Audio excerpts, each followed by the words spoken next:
اچھا حضرت، آپ کی جو پہچان ہے ملک ہندوستان کی اگر بات کی جائے تو آپ کی پہچان بالخصوص تحفظ ناموس رسالت اور تحفظ عظمت قرآن ہے، اور اس معاملے میں آپ اتنے بعضوں کا جذباتی ہو جاتے ہیں کہ کوئی اگر غیر معمولی واقعہ پیش آ جائے تو آپ مخالف کو مباہلے کا بھی چیلنج کر دیتے ہیں. اور ایک واقعہ جو آپ کا بڑا زیادہ وائرل ہوا تھا کہ آپ نے مباہلے کا چیلنج کیا تھا کسی کو، تو میں چاہوں گا وہ واقعہ آپ خود ہی بیان فرما دیں. خاص بات یہ ہے کہ حافظ صاحب، یہ صرف میری بات نہیں بلکہ ہر مسلمان کو اتنی غیرت ہونی چاہیے. صحیح. اور بنا غیرت کے کوئی مسلمان ہے ہی نہیں. غیرت اللہ اور اس کے رسول کے لیے ہو، اور اگر اس پر بھی غیرت نہیں آئی تو اس کا ایمان کس کام کا. اور ہمارے بزرگوں نے فرمایا جب کسی مومن کی غیرت ایمانی جاگ جاتی ہے تو وہ زیر کو زبر کر سکتا ہے، زبر کو زیر کر سکتا ہے. اس طاقت کو کوئی نہیں آتا. لیکن ہونا یہی چاہیے. آج بھی دیکھیں یہ حالات، کروڑوں کی تعداد میں ہم ہیں. جس دن غیرت ایمانی بیدار ہو جائے اس دن ایک بہت بڑا انقلاب آئے گا، بہت بڑا انقلاب آئے گا.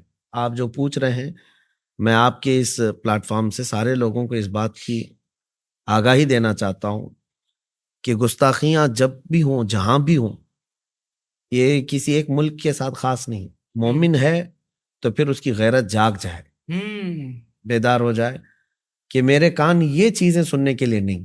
اللہ اکبر. اور ہم نے کبھی دوسروں کے لیے چھیڑخانی نہیں کی ہے، کسی کے مقدسات پر ہم حملہ آور نہیں ہوئے، تو کیوں ہمیں زبردستی چھیڑا جائے. بہرحال یہ معاملات ہمارے ملک عزیز میں پیش آئے. ایک خبیث پاکھنڈی بار بار نکل کر کے نبی پاک صلی اللہ علیہ وسلم کی شان میں بھونک رہا تھا، اور کچھ لوگ جو ہے چھپ کر کے کرتے ہیں گستاخیاں اور پھر ادھر ادھر بھاگ جاتے ہیں. لیکن اس کا معاملہ کچھ الگ تھا کہ پریس کلب میں آ کر کے بیٹھ کر کے باضابطہ پریس کو انٹرویو دے کر کے حضور کی شان میں گستاخیاں، بہت گندی چیزیں جو سننے کے کبھی قابل ہی نہیں. یہ چیزیں جب پھیلنے لگی، میں اپنے علاقے میں تھا رمضان سے چند دن پہلے، تو اس وقت جو ہے نوجوان میرے پاس آئے، میرے شہر ہبلی کے. وہ روتے ہوئے بیٹھے تھے کہ حضرت کئی دن ہو گئے، یہ گستاخیوں کی وجہ سے ہمارا کھانا پھیکا ہو گیا. اللہ. اور ظاہر سی بات ہے، اگر اللہ تبارک و تعالیٰ نے ہمیں کوئی منصب دیا ہے لوگوں کی قیادت کا، یعنی اپنے علاقے کی ہی صحیح ہو، امامت کا، تو آدمی کی اب ذمہ داری دوہری ہو جاتی ہے. اس وقت جو ہے میرے دل پر بھی ایسا لگا بجلی چمک گئی ہو. واقعی ان گستاخیوں کے بعد نیند بھی ختم ہو گئی تھی، رات بھر یہی سوچتے تھے. پھر اس دن اچانک سارے لوگوں نے مجھے بلایا، مغرب سے عشاء کے بیچ میں ایک محفل ہوگی مسجد کے اندر ناموس رسالت کے سلسلے میں. تو میں نے بیان کیا اس میں، اور نوجوانوں سے میں نے کہا کہ اب تک کے حالات بہت ہو گئے، ڈیبیٹ کرنا، ان سے مناظرے کرنا، کیونکہ یہ میڈیا میں بلاتے ہیں اپنے ہی زرخرید لوگوں کو، اور باقی سب کو ایسے بٹھاتے ہیں، اور پھر ایک مسلمان کو وہاں پر ڈیگریڈ کیا جاتا ہے. اور یہ دوسروں میں یہ ایک امیج چھوڑی جاتی ہے کہ یہ لوگ بڑے کمزور لوگ ہیں، ان کے ہاں دین کی نالج نہیں ہے، اور نہ ہی یہ ہمارے سوالوں کا جواب دے سکتے ہیں. یہ سب منظر دیکھتے دیکھتے تھک گئے ہم، جس کو بھی کھولو یہی ساری چیزیں تھیں. تو پھر جذبات سے آدمی بے قابو ہو جاتا ہے. میں نے پھر اس دن یہ اعلاناً کہا تھا کہ ٹھیک ہے، اگر اتنی زیادہ یہاں پر ہمت کے ساتھ کوئی حضور کی بارگاہ میں انگلی اٹھا رہا ہے تو میں اب ڈیبیٹ کرنے کے لیے نہیں آنا چاہتا، مناظرہ کرنے کے لیے نہیں آنا چاہتا، اس سے تو کچھ تمہارا حل نہیں. آؤ سیدھے میدان میں اترتے ہیں، آگ جلائی جائے، تم بھی چلو ہم بھی چلتے ہیں. اللہ. یہ ہمارے جذبات تھے، یہ بھی کوئی پری پلان نہیں تھا، منصوبہ نہیں تھا. اس وقت جو ہے میں بتا نہیں سکتا کہ کیا کیفیت تھی ہمارے اوپر، اور سارے مجمع میں جتنے بیٹھے تھے سب رو بھی رہے تھے. اور میں نے اس وقت جو غصے میں کہا تھا، جذبات تھے لیکن وہ حق تھے. اگر اتنے جذبات نہیں ہیں تو پھر میں سمجھتا ہوں کہ مسلمان کس کام کا ہے. اللہ. اب یہ بات پہنچ گئی، اور اس خبیث کافر کی طرف سے پھر جواب بھی آیا. یہ سلسلہ چلتا رہا ہندوستان میں، اور پھر اس نے یہ ہم کو چیلنج کیا کہ میں دلی آ رہا ہوں. ڈیٹ بھی اعلان کر دیا کہ دلی کی جامع مسجد آؤں گا.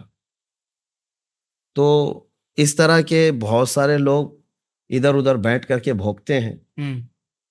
تو میں نے وہ ڈیٹ بھی نوٹ کیا، اور اس کے بعد پورا سوشل میڈیا پر میں نے ڈال بھی دیا کہ میں اس تاریخ کو پہنچ رہا ہوں، ایسا نہیں کہ چھپ کر کے جائیں گے. اور الحمدللہ وہ 17 جون کی تاریخ تھی، میں دلی کی جامع مسجد پہنچ بھی گیا. واہ. میں اپنے چند ساتھیوں کے ساتھ گیا، کوئی بہت بڑی فوج وغیرہ لے کر کے نہیں. اور جب پہنچے جمعہ کے بعد اس کے اعلان کے مطابق، تو پھر ہم نے وہاں کھڑے ہو کر کے بھی اعلان کیا، کہاں چلا گیا وہ خبیث کیڑا، دور دراز تک کہیں نظر ہی نہیں آتا.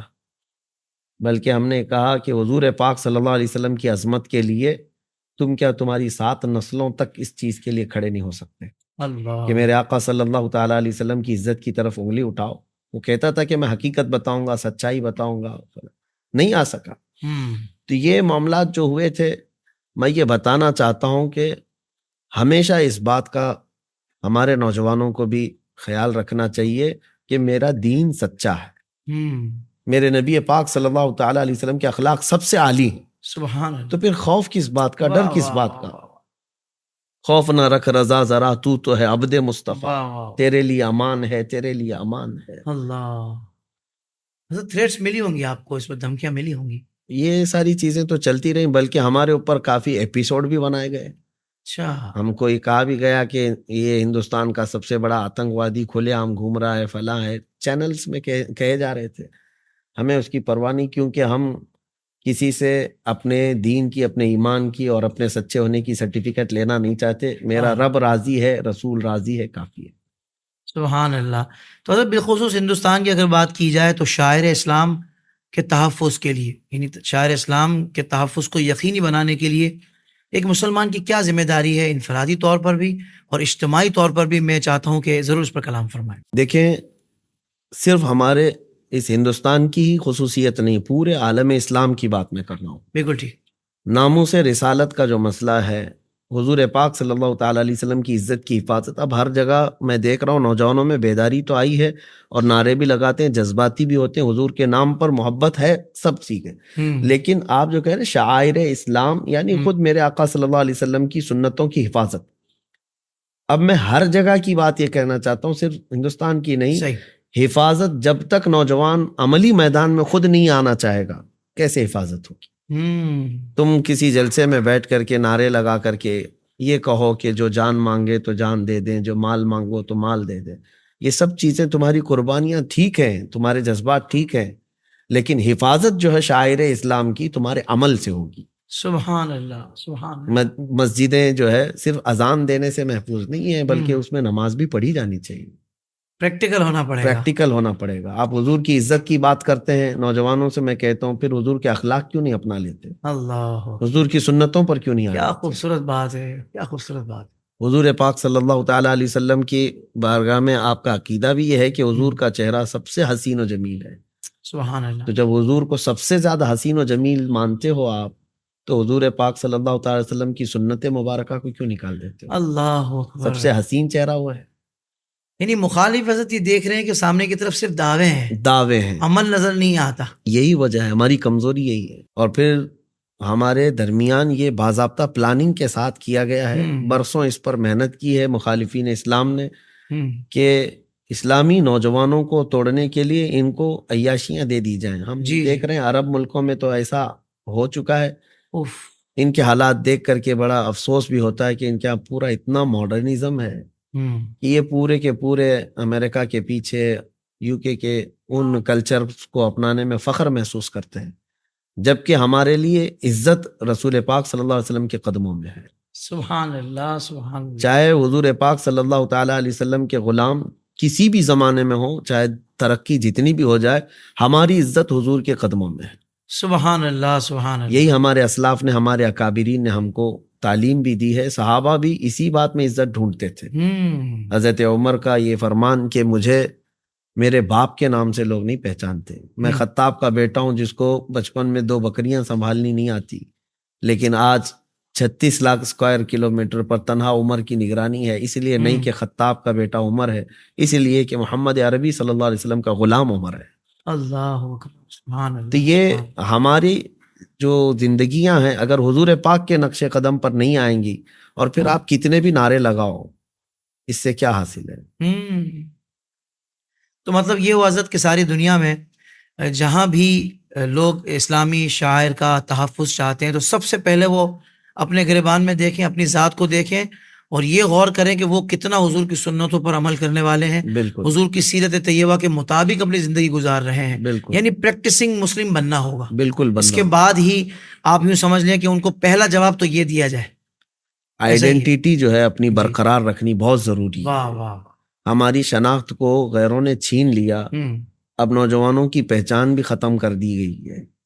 اپنی آئیڈینٹی برقرار رکھو حضور پاک صلی اللہ تعالیٰ علیہ وسلم کی سنتوں کے ساتھ، ہم، یہ ایک بہت بڑے ناموس رسالت کی حفاظت کا کردار ہوگا، سبحان اللہ۔ اور شاعر اسلام اس سے محفوظ ہوں گے۔ سوشل میڈیا پر اسلام کی صحیح تعلیمات جاننے کے لیے ابھی حافظ سائر قادری کا نیا YouTube channel Islamic digital studio subscribe کر لیں، اور ہاں، نوٹیفیکیشن بیل آئیکن کو بھی پریس کر لیں تاکہ ہماری نئی ویڈیوز آپ تک بر وقت پہنچ سکے۔